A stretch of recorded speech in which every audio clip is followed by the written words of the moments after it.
छात्रों, आज हम पुनः कुछ महत्वपूर्ण बोध वाक्यों को लेकर प्रस्तुत हुए हैं। यह बोध वाक्य सूत्र रूप में कहे गए हैं।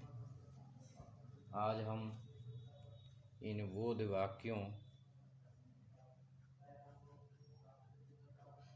के विषय में जानेंगे और इनके पल्लवन को जानेंगे, क्योंकि परीक्षाओं में इस प्रकार के वाक्य अक्सर पूछ लिए जाते हैं जिनके विषय में हमें जानकारी होना आवश्यक है।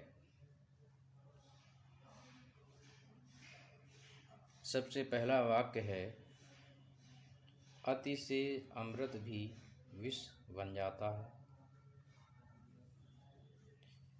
आनंद का मूल है संतोष। आवश्यकता आविष्कार की जननी है। आलस्य दरिद्रता का मूल है। आदर्श कभी नहीं मरते। अति से अमृत भी विष बन जाता है। छात्रों,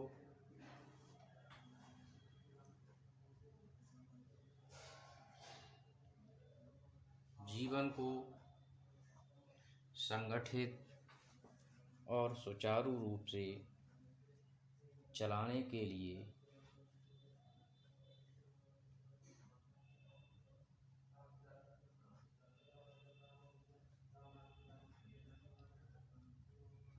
जीवन में संतुलन और सामंजस्य परम आवश्यक होता है।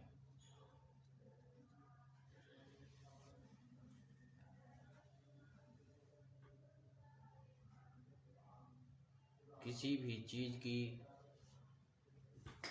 अधिकता या अति नुकसानदायक सिद्ध होती है।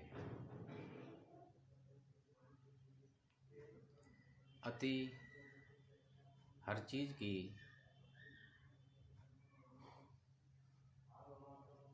विनाशकारी होती है, चाहे अमृत ही क्यों ना हो। घी के लिए भी अमृत कहते हैं।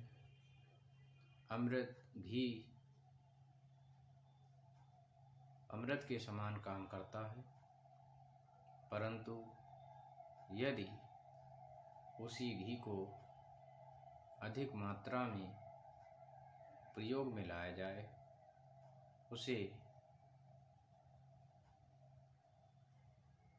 सीमा से अधिक प्रयोग में लाया जाए, तो वही घी नुकसानदेह सिद्ध होता है।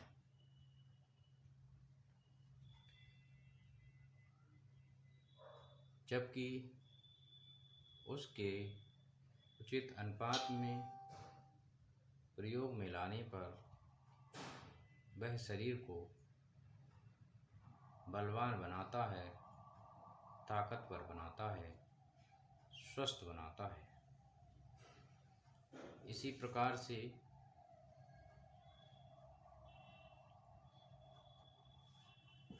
जीवन में किसी भी प्रकार की अति नहीं करनी चाहिए। अति हर चीज की नुकसानदेह होती है।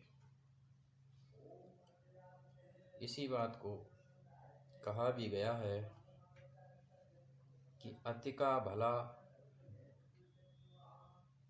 न बोलना, अति की भली न चूक, और अति का भला न बरसना, अति की भली न धूप। अर्थात अति हर चीज की नुकसानदेह होती है। इसलिए उस अति से हमें बचना चाहिए। क्योंकि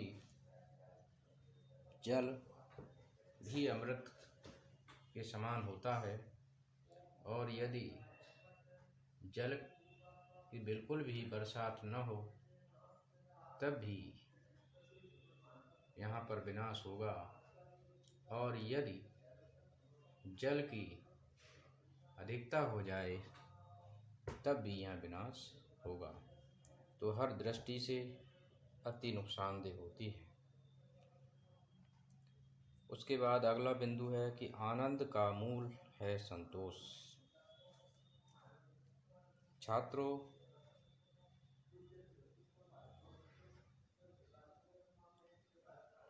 हर व्यक्ति सुविधा भोगी होता है और वह अनेक प्रकार की सुख सुविधाओं का उपभोग करना चाहता है और उन सुख सुविधाओं के उपभोग के द्वारा आनंद प्राप्त करना चाहता है। परंतु छात्रों, यह बात भूल जाता है कि जिन सुविधाओं से वह आनंद प्राप्त कर रहा है वह वास्तविक आनंद नहीं है। वह केवल उसके मन का भ्रम है। जिसको वह आनंद समझता है वह सही मायने में आनंद नहीं, बल्कि कुछ समय के लिए उसे सुविधाएं प्राप्त होती हैं। सबसे बड़ा आनंद तो संतोष में होता है। जब तक व्यक्ति संतोष की प्रवृत्ति से युक्त नहीं होता तब तक उसे सच्चा आनंद प्राप्त नहीं होता है। और जब व्यक्ति संतोषी प्रवृत्ति का हो जाता है तो वह असुविधाओं में भी आनंद का अनुभव करता है। इसीलिए आनंद का मूल ही संतोष है। अगला बिंदु है आवश्यकता आविष्कार की जननी है। छात्रों, आविष्कार यूं ही नहीं हो जाते। आविष्कार करने के लिए हमें कोई न कोई वजह जरूरी है, और वह वजह प्राप्त होती है हमारी आवश्यकता से। मनुष्य सुविधा भोगी प्राणी है, और इसके साथ ही जैसे जैसे समय बदलता है वैसे वैसे मनुष्य की आवश्यकताएं भी बढ़ती जाती हैं।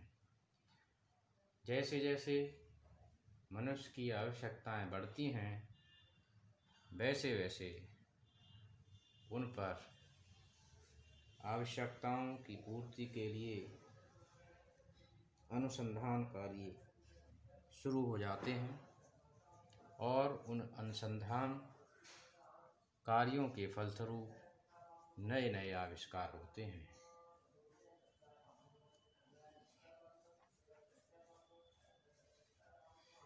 पहले मनुष्य पत्रों के माध्यम से अपने दूर दराज विचारों का आदान प्रदान करता था। उसके बाद मोबाइल के माध्यम से बातचीत शुरू हुई, और अब ये व्यवस्था इतनी विकसित हो गई है कि वीडियो कॉल के माध्यम से साक्षात एक दूसरे से बातचीत की जा सकती है। तो जैसी जैसी आवश्यकताएं बढ़ती हैं वैसे वैसे आविष्कार भी होते हैं। इसीलिए कहा जाता है कि आवश्यकता आविष्कार की जननी है। अगला बिंदु है आलस्य दरिद्रता का मूल है।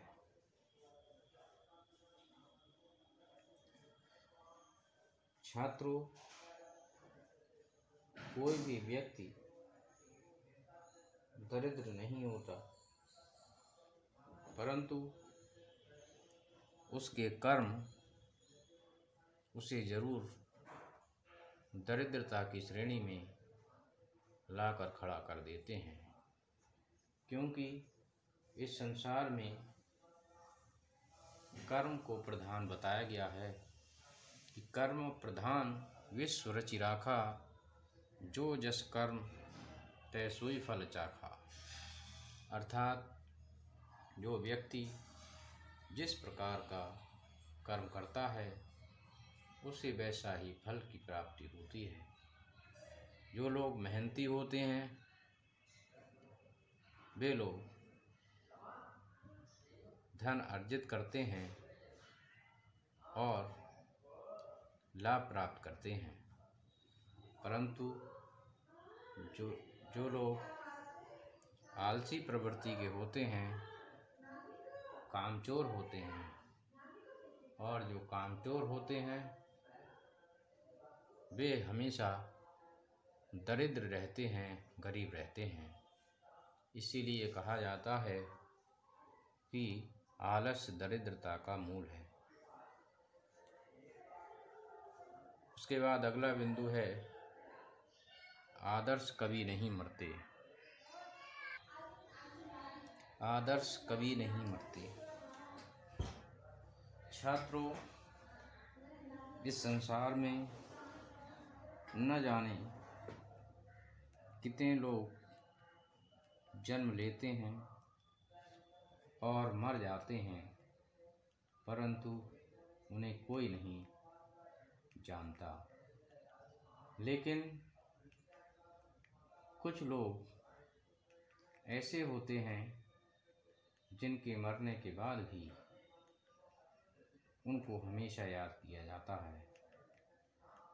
ये वे लोग होते हैं जो महान होते हैं। ये वे लोग होते हैं जो आदर्शवादी होते हैं और अपने आदर्शवादी सिद्धांतों के कारण ही संसार में हमेशा याद किए जाते रहे हैं। वे मरने के बाद भी अमर हो जाते हैं, अर्थात उनके आदर्श लोगों के दिलो दिमाग में हमेशा याद किए जाते हैं।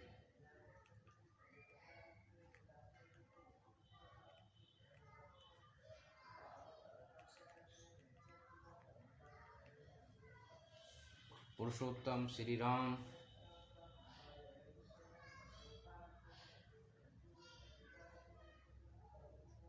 योगीराज कृष्ण,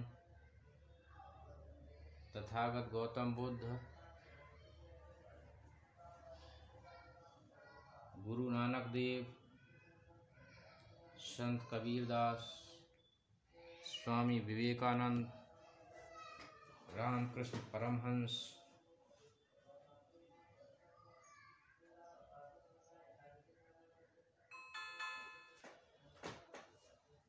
जैसे न जाने कितने ऐसे आदर्शवादी लोग रहे हैं जिनके लिए हम आज भी याद करते हैं। उनकी स्मृति का कारण उनका आदर्शवादी जीवन है।